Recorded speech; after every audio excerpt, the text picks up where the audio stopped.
사랑하는 여러분, 우리가 이제 가끔씩 이제 신앙생활하면서 우리 삶이 어려워지고 힘들 때가 있습니다. 그럴 때 우리가 이런 생각, 이런 말을 또 이런 기도를 할 때가 있지 않습니까? 하나님께서 살아계시다고 하는데 왜 나에게 이러한 시련을 주십니까? 예수님 믿어도 이런 고난과 시련을 오는 것을 보니 참 믿음이 필요한 것인가 이렇게 생각하는 것이죠. 내가 아무리 기도해도 하나님께서 응답하시지 않는 것 같은데 과연 기도에 어떤 능력이 있는 것인가? 기도해도 소용이 없네. 이런 생각 또는 이런 기도를 하신 적은 없습니까?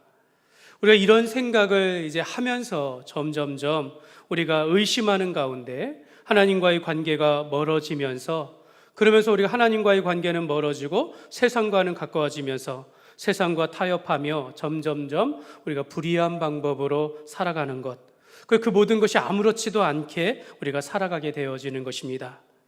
저는 우리가 이 땅을 살아갈 때 우리가 하나님과 세상을 겸하여 섬기는 것이 아니라 이 혼탁하고 혼미한 세상 가운데서 우리가 믿음 지키며 살아가는 것이 결코 쉬운 것은 아니지만 끝까지 우리가 흔들리지 아니하는 그런 믿음 가운데 살아가시기를 간절히 소망합니다.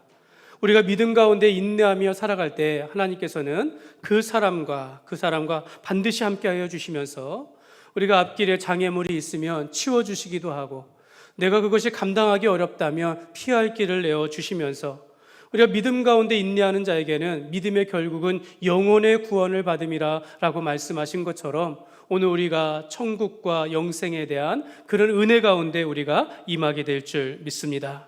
그러므로 우리는 어떤 상황 가운데서도 이 땅을 살아가면서 믿음으로 우리가 승리하는 삶을 살아가시기를 주님의 이름으로 축복합니다.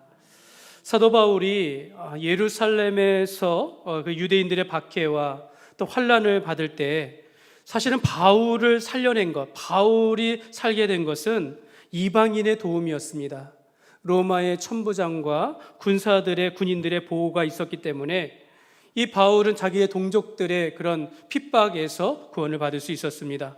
로마의 천부장은 오늘 루시아라는 이름이 나오는데, 이 루시아는 유대인들의 폭동을 막기 위해서 또 바울을 죄인으로 생각하여 그를 결박하여 두기는 했지만 결과적으로 바울이 죽을 뻔한 상황 가운데서 그에게 생명을 살 수 있는 그 도와준 셈이 되었다라는 것입니다. 바울을 죽이기 전에는 먹지도 않고 마시지도 않게라, 이런 정말로 바울을 죽이려고 하는 40여 명의 유대인들, 이런 암살단이 있었을 때 바울은 자기를 죽이려고 하는 그 음모에 대하여 전혀 알지 못하며 죽을 수밖에 없는 상황에서도 하나님께서는 바울의 조카를 통하여 그 음모가 드러나게 하시고, 로마의 천부장의 이 신속한 조치로 수백 명의 군사의 보호 조치로 인하여서 이 가이사라의 벨리스 총독에게 급하게 바울을 이송하게 되어집니다. 하나님께서는 이렇게 바울의 생명을, 그의 보이지 아니하는 손길, 도움의 손길을 통하여서 바울의 생명을 건져주십니다. 오늘 이 루시아라는 천부장의 이름이 나오는데요, 이 로마의 군대 총지휘관으로서의 역할을 하고 있는데, 이 천부장 루시아가 이 바울을 가이사랴에 있는 벨릭스 총독에게 보낼 때 하나의 공문을 써서 보냅니다. 그 공문의 내용에는요, 바울이 이 로마 시민임으로써, 그런데 그가 유대인들에게 핍박을 받아 지금 죽게 된 그런 과정들, 경위들을 소상히 기록하면서 이 과정들, 이 지금 소라는 유대인들의 종교적이고 율법적인 문제이지 죽이거나 결박할 이유는 없다라고 하면서 이런 공문을 들려보내어지면서 이 바울을 가이사랴로 이송하게 되어집니다. 이 벨릭스라는 총독이 이 공문을 읽고 바울을 보면서 너를 고발하는 사람들이 올 때까지 너를 가두어 두리라, 그때 다시 내 말을 들으리라 라고 하면서 바울을 감옥에 넣게 되어집니다. 그래서 바울이 가이사랴에 도착한 지 5일이 지나면서 유대로부터 이 바울을 고소하려고 쫓아온 대제사장 아나니아가 있습니다. 이 대제사장 아나니아는 장로들과 함께 오늘 변호사를 소개하는데요, 변호사 더블로라는 사람을 대동하여서 벨리스 총독에게 바울을 고발하게 되어집니다. 대제사장 아나니아는 바울을 향한 그 적개심과 증오심이 가득해가지고 저 유대로부터 지금 가이사랴까지 쫓아온 것입니다. 그리고 변호사를 대동하여서 유대인들의 법뿐만 아니라 로마의 법까지 잘 알고 있는 더둘로를 동원해서 바울을 공식적으로 정식적으로 벨리스 총독에게 고발하게 되어진 것입니다. 이 대제사장 아나니아는 전에 유대의 산헤드린 공회에서 바울의 그 입을 치라라고 그렇게 이야기하였고, 유대인들이 바울을 죽이려고 했던 그 음모를 알면서도 묵인하였던 자였고, 이제 가이사라까지 찾아와가지고 변호사를 세워서 바울을 고발하기까지 정말로 이 바울을 죽이기로 증오에 불탄 그런 제사장이었다라는 것입니다. 오늘 우리가 이 땅을 살아가면서 세상 가운데 이 교회가 이러한 증오를 받는 일들이 많이 있습니다. 핍박을 받는 일들이 있고, 신자들을, 믿음의 사람들을 괴롭게 하는 이들 때문에 괴로움을 당하는, 물론 우리가 이런 일들이 없으면 좋겠지만, 우리가 세상은 그리스도에 대하여 알지 못하고 교회를 미워하고 핍박하는 이런 일들은 항상 존재해왔기 때문에 우리가 이런 일들 가운데 우리가 이런 어려움을 당할 수 있다라는 것입니다.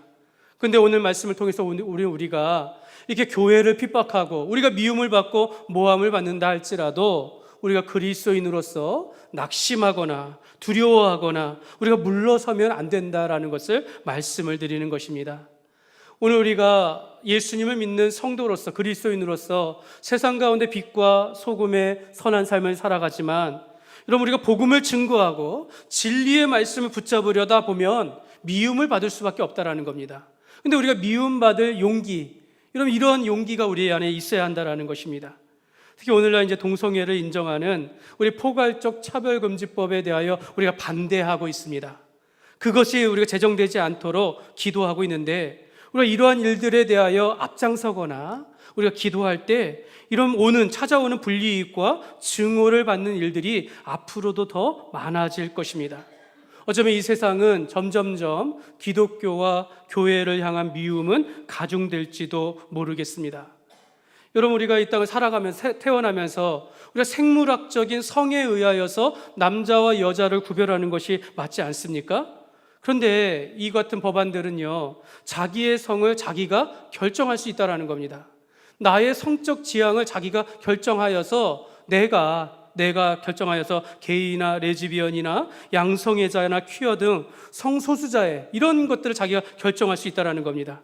이런 인권을 지지하는 건강가정기본법이나 생활동반자법, 이런 것들을 우리가 반대할 때 여러분, 우리가 얼마나 많은 모함과 비난을 받을지 모른다라는 것입니다. 세계가 이미 20여 개국 이상이 이와 같은 법안을 제정하여 살아가고 있는데, 20년 이상 되어지는 이 역사 속에서 이 많은 피해를 입고 있는 것이 이게 현실이기 때문에 우리 한국교회가 마치 우리 최후의 우리가 거룩한 방파제로서 우리가 이와 같은 일들에 반대하는 것입니다. 여러분, 그럼에도 불구하고 우리는요, 하나님께서 남자와 여자를 창조하시고 한 남자와 한 여자가 만나 사랑하여 결혼하여 가정을 이루는 것, 여러분, 이것이 하나님의 창조 질서이며 하나님의 뜻임을 우리가 알면서 우리가 이 말씀을 우리가 붙잡고 살아갈 때 세상에 오는 핍박과 증오와 그 다음에 그런 미움이 있을지라도 우리는 흔들리지 아니하고 믿음으로 살아가시기를 주님의 이름으로 축복합니다. 여러분, 이 바울이 지금 이런 상황에 처한 것입니다. 대제사장 아나니아가 동원한 이 변호사 더둘로는요, 분명히 로마의 법, 그 당시에 전 세계를 지배하고 있는 로마의 법에 대해서도 잘 알고 있고, 그가 유대인으로서 유대인의 법에 대해서도 잘 알면서 이 총독 벨리스 앞에서 정식적으로 바울을 고소하면서 지금 진행하고 있는 것입니다. 더둘로가 바울을 고소한 내용은 3가지입니다. 첫째는 바울은 전염병과 같은 존재라는 겁니다. 천하를 소동시키는 자라는 겁니다. 이런 자들은 반드시 죽여야 한다라고 그렇게 고소하는 것입니다. 두 번째는 이 사람이 나사렛 예수를 믿는 나사렛 땅이라고 해서 그리스도교라는 이단의 우두머리다, 이렇게 고발하고 있는 것입니다. 그러니까 그 사회를 혼란케 할 수 있으니 이 자를 잡아야 한다는 겁니다. 세 번째는 성전을 더럽혔다라는 겁니다. 유대인의 법으로는 성전을 더럽힌 자는 사형에 해당한다라고 그에게 말하고 있는 것, 고소하면서 말하고 있는 것입니다. 여러분, 이 변호사의 더둘로가 말한 이 고소 내용대로라면 바울은 사형에 처할 수밖에 없는 중대 범죄자가 되는 것입니다. 벨리스 총독은 이 아나니아가 이 더들로를 통해서 고소한 이 고소를 받아들여서 바울을 지금 법정에 세웠고 바울에게 변호할 기회를 주고 있는 것입니다. 오늘 말씀은 이러한 고발을 당한 바울이 벨리스 총독의 재판정 앞에서 자신을 변호하며 재판을 받는 그런 내용의 말씀입니다.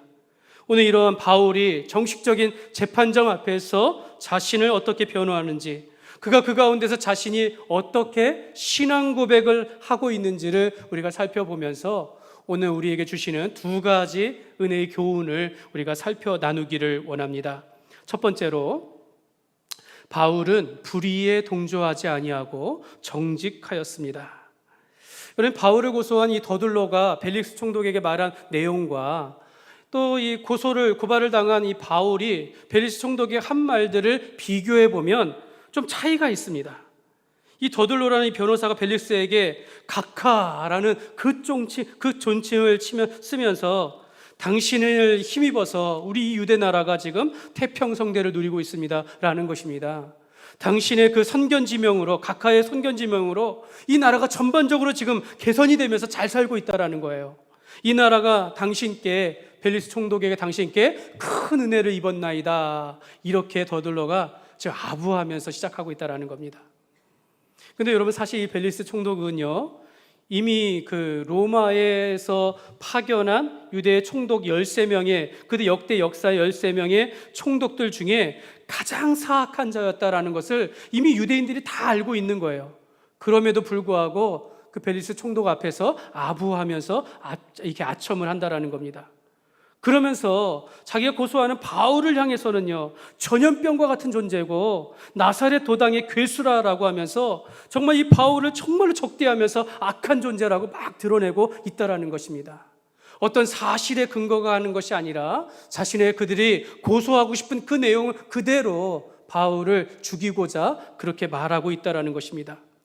더들로는 이 재판에 이기기 위해서 재판장에게 아부와 아첨을 하면서 바울을 향해서는 악한 존재로서 그가 할 수 있는 모든 악한 말로 지금 고소하고 있다라는 것입니다. 여러분, 이 말을 듣고 있는 벨리스 총독은요, 로마의 역사가 타키투스는요, 이 벨릭스에 대하여 말하기를 잔인하고 음탕하며 노예의 정신으로 무자비하게 왕의 권세를 휘둘렀던 인물, 이렇게 악평을 하였습니다. 벨릭스 총독은요, 세 여자를 아내로 두었는데 그 중에 그 부인이 유대인, 뒤에 나오는 드루실라라는 여인입니다. 이 드루실라는 이 법을 어겨가면서 자기 남편과 이혼하고 나서 이 벨릭스의 셋째 부인이 되었다라는 것이죠. 이 벨릭스는 탐욕의 눈이 어두워서 뇌물 받는 것을 좋아하고 또 유대인들의 환심을 사기 위하여서 그 모든 일을 행했던 그런 총독이었다라는 것입니다. 그래서 후에 뒤에 보면은 바울에게 혹시 뇌물을 줄까 하여 끝까지 잡아두었다라는 거예요. 바울의 무죄를 알고도 유대인들의 환심을 사기 위해서 결국에는 감옥에 2년 동안 그렇게 가두어두게 되어집니다. 그러나 바울은 그러한 불의한 방법을, 정말 저들과 같이 불의한 방법을 가지고 옥에서 나가려고 그렇게 하지 않았다라는 것입니다. 바울은 세상의 불의한 방법을 쫓지 아니하고 하나님과 사람 앞에서 정직하게 함으로 결국에는 2년의 옥고를 치르게 되어집니다. 바울은 불의한 방법으로 자신을 변호하지 않았습니다. 벨리스 벨리스 총독에게 그가 자신에게 말하라라고 할 때 자신이 벨리스 당신이 이 여러 해 동안 이 유대 지방을 재판장으로서 지금까지 다스려 왔다라는 것을 잘 알고 있습니다. 이렇게 말을 시작합니다. 바울이 더들로와 같이 그를 높이며 아부한 것이 아니라 재판장으로서 공정하게 재판하기를 원합니다 라고 하면서 자기가 담담하게 그들에게 정직하게 자신을 변호하게 되어집니다. 사실 이 재판의 과정들, 재판정의 상황이 다 자기에게 불리한 상황이에요. 유대인들의 수장인 아나니아가 장로들과 함께 자신을 지금 고소하고 있고, 더들로가 악한 말로 로마법과 유대법 안에서 자기를 몰아세우고 있으면서, 또 재판장이라고 하는 벨리스 총독은 정말 사악한 유대인들의 환심을 사기 위하여 살아가는 그런 자 앞에서 자신을 변호하는데 자신을 담담하게 자신의 신앙을, 정말 유대인들의 환심을 사기 위해서 노력하는 것이 아니라 자기 변호를 한다 할지라도 그 재판이 이게 재판장 앞에서 사형을 면하기 위한 변호가 아니라 그렇게 된다 할지라도 자기가 정직하게 대변하고 있다라는 것입니다. 여러분, 바울의 정직함이라는 것은 여러분, 그가 예루살렘에 온 것이 어떤 소동을 일으키려 하는 것이 아니라 나는 예배를 드리기 위해서 예루살렘에 왔습니다. 나는 유대인들 가운데 어려움에 처한 교회들을 돌보기 위하여 즉 구제금을 전달하기 위해서 여기에 왔습니다. 나는 하나님 앞에 제물을 드리기 위하여서 성전에 들어갔고 성전 안에서 유대인의 결례를 따라서 유대인들이 지키는 결례를 따라서 지금까지 살아왔습니다. 내가 예루살렘에 온 것은 12일밖에 되지 않은데 내가 어떻게 사람들을 선동하여 소동을 일으킬 수 있겠습니까? 그러한 자들이 있다면 내게 보이십시오 라고 하면서 정직하게 자신에 대하여 말하였다라는 것입니다. 바울은 자신에게 정말 불리한 그런 법정에서 어떤 불이한 방법으로 또는 아첨이나 뇌물이 아니라 자신의 사실에 입각하여서 자신의 신앙과 그 삶에 대하여 정직하게 말하였다라는 것입니다.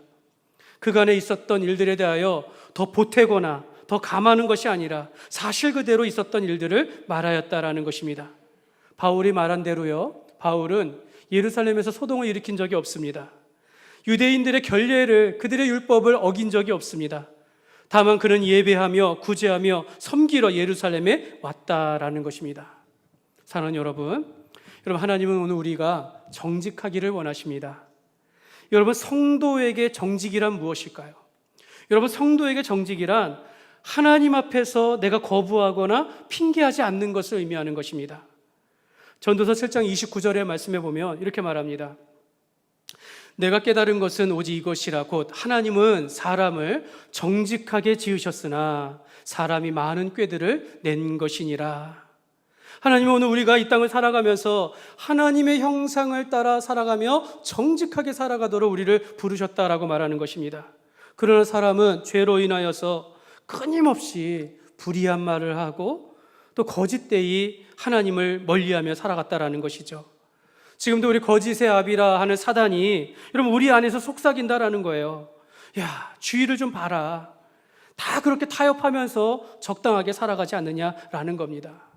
그것이 무슨 큰 죄냐, 적당히 하라라는 것이죠. 이 손해보는 세상에서 네가 정직하게 살면 얼마나 많이 불리하는데 너 적당하게 살아가라라면서 우리를 미혹하게 한다라는 것입니다. 여러분, 이런 음성들 듣지 마시기 바랍니다. 여러분, 세상이 내가 눈앞에 보이는 것에 이익을 쫓아서 세상과 타협하는 것이 먼 길을 믿음 안에서 봤을 때 결코 좋은 것이 아니다라는 것을 우리가 기억해야겠습니다. 여러분, 열왕기상 15장 5절에 보면 다윗에 대하여 평가를 하는데요. 우리 같이 한번 읽겠습니다. 이는 다윗이 햇사람 우리아의 일 외에는 평생에 여호와 보시기에 정직하게 행하고 자기에게 명령하신 모든 일을 어기지 아니하였음이라. 성경에 보면 다윗은 하나님의 마음에 합한 자였다라고 말합니다. 하나님이 보시기에 정직하게 행하고 평생에 온전하게 살았다라고 말합니다. 다윗이 완벽하거나 완전하다라는 것을 의미하는 것이 아니라 여러분, 다윗에게 죄가 없었습니까? 그렇잖아요.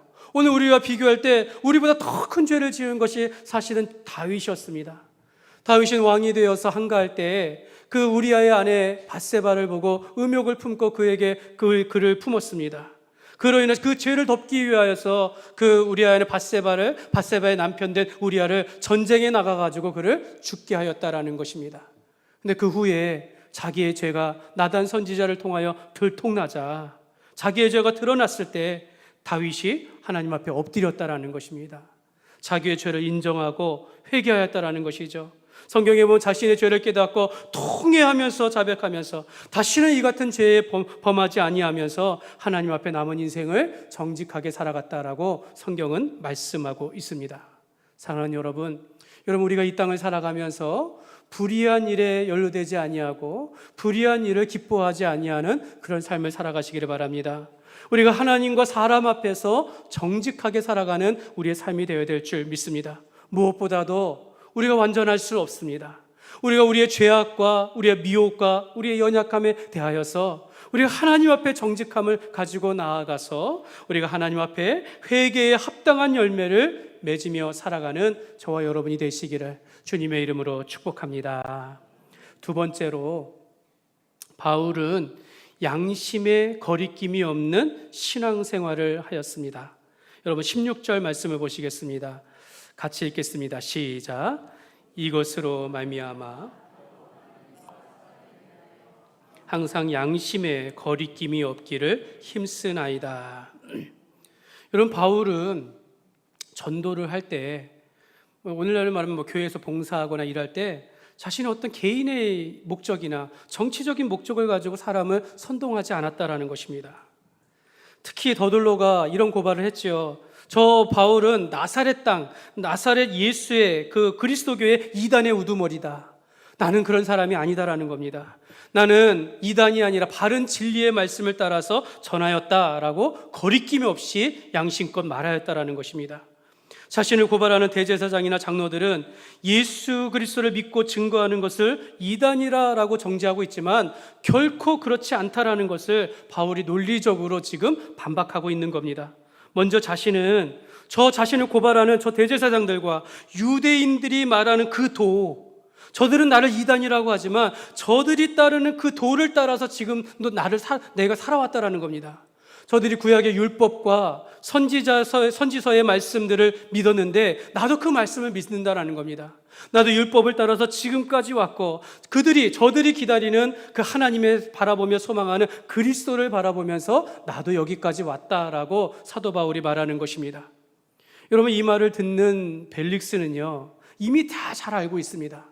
바울이 무슨 말을 하고 있는지, 유대인들이 고소하는 내용인지 그리스도의 도에 관하여 이미 벨릭스는 어느 만큼 알고 있는 상태예요. 22절의 말씀에 보면 벨릭스가 이 도에 관한 것을 더 자세히 아는 거로, 이미 벨릭스는 알고도 이 재판을 유대인들의 환심을 사기 위하여 바울을 세웠다라는 것입니다. 나중에 보면요, 이 재판이 끝나고 나서 2년 동안 바울을 그 가이사랴에 구금하면서 이 벨릭스는 자기 아내와 함께 바울을 초청하여 그리스도에 관한 말씀을 들었다라고 말합니다. 그러니까 2년 동안 바울의 안에서 바울을 통하여 그의 말씀을 들었다라는 거예요. 그럼에도 이 벨릭스는 바뀌지 않았어요. 변화되지 않았습니다. 바울은 유대인들 앞에서도 이방인 벨릭스 앞에서도 자신이 하나님을 섬기고 율법과 선지자의 글을 믿으며 그로 말미암아 의인의 부활, 악인의 부활에 대하여 내가 지금 증거하고 있다라는 것을 부끄러워하지 아니하고 신앙의 양심을 가지고 증거하고 있었다라는 것입니다. 그러니까 여러분, 사실은요, 바울이 믿는 것과 유대인들이 믿는 것에는 사실 큰 충돌이 없어요. 다만 그들의 차이는 무엇이냐면 그들이 기다리던 메시아가 바로 예수 그리스도라는 것입니다. 예수 그리스도에 대하여 나사렛에서 나신 예수 그리스도께서 이 땅에 오셔서 십자가에 못 박혀 죽으시고 부활하신 것을 저들은 믿지 않으신 것이고 나는 믿습니다라고 하면서 저들 앞에 고백하고 있다는 것입니다. 사랑하는 여러분, 바울은 예수님을 믿는 그 복음에 대하여 부끄러워하지 아니하고 살았습니다. 사람들 앞에 자신의 신앙을 고백하는 데 있어서 양심을 가지고 고백하고 있다는 것입니다. 유대인들이 율법과 선지자의 그 구약의 말씀 속에서 기다리던 그 그리스도가 나사렛 예수 그리스도이심을 증거하였던 것이고, 예수님께서 죽은 자 가운데서 부활하심으로 그를 믿는 자는 의인의 부활이요 믿지 않는 자들은 악인의 부활로 심판에 이르게 된다는 것을 담대하게 증거하고 있는 것입니다. 사랑하는 여러분, 우리의 구원자 예수님을 그 믿는 믿음과 신앙에 대하여 부끄러워하지 아니하기를 소망합니다. 우리가 하나님 앞에서나 사람 앞에서 내가 믿는 예수님을 부끄러워하지 않고 살아가기를 원합니다. 그렇기 때문에 우리가 교회 안에서 행하는 모든 봉사들, 우리가 사명으로 알고 구제하며 선교하는 일들이 부끄러운 것이 아니다라는 것이죠. 우리가 이 땅에서 그리스도인으로서 선한 양심을 가지고 살아가는 것, 내가 믿음을 지키며 빛과 소금의 선한 삶을 살아가는 것이 여러분, 우리가 얼마나 정직한 것이고 하나님께서 기뻐하시는 일이다라는 것을 우리가 알아야겠습니다. 바울은 부활하신 예수님에 대한 믿음으로 의인의 부활을 말합니다. 우리가 생명의 부활로 나아갈 것을 믿으면서 나아가고 있다는 것이죠. 그러나 예수님을 믿지 않고 산 사람은 악인의 부활로서, 여러분, 악인도 부활한다라는 겁니다. 영원한 심판을 받아 지옥에 들어가게 된다라는 것을 말씀하고 있는 것입니다. 바울은 지금까지 구약의 율법과 구약의 선지서의 말씀에서 가리키는 그 그리스도가, 구원자가 바로 예수님이심을 고백하고 있는 것입니다. 여러분, 디모데전서 1장 19절 말씀에 보면 이렇게 말씀합니다. 같이 읽겠습니다. 믿음과 착한 양심을 가지라. 어떤 이들은 이 양심을 버렸고 그 믿음에 관하여는 파선하였느니라. 여러분, 이 말씀에 비추어서 우리는 어떤 상황 속에서도 예수님을 믿는 신앙과 믿음을 저버리는 그런 일이 없기를 간절히 소망합니다. 바울은 이 말씀 가운데서 그 에베소 교회의 후메네오와 알렉산더라는 인물, 이를 소개하고 있는데, 그가 믿음으로 살았다라고 했으나 그들이 그리스도의 부활에 대하여 믿지 아니하고 부인함으로 인하여서 결국에는 믿음 안에서 떠나가 버렸다라고 소개하고 있습니다. 여러분, 우리 주변에는요, 우리가 스스로 나는 그리스도인입니다, 나는 교회 다닙니다, 나는 어느 교회 성도입니다 라고 고백하는 사람들 많습니다. 근데 여러분, 그들 가운데는요, 거짓된 말씀이나 또 자기 신앙의 철학을 가지고 자기 신앙적 체험을, 그것을 절대 진리로 믿으면서 사람들에게 자신을 말하는 사람들이 많이 있다라는 거죠. 여러분, 이것이 교회를 얼마나 어지럽게 하고 있다라는 것을 그들이 알지 못한다라는 것입니다. 많은 사람들이 스스로 믿음이 있다라고 하지만 얼마나 그리스도에 대하여 무지한지를 그들이 알지 못한다라는 겁니다. 유대인들은 율법과 선지서의 말씀에 대하여 능통한다라고 하지만 그들이 기다리던 메시아가 이 땅에 왔을 때 예수님을 영접하지 못하고 그를 십자가에 못 박혀 죽게 했다라는 것입니다.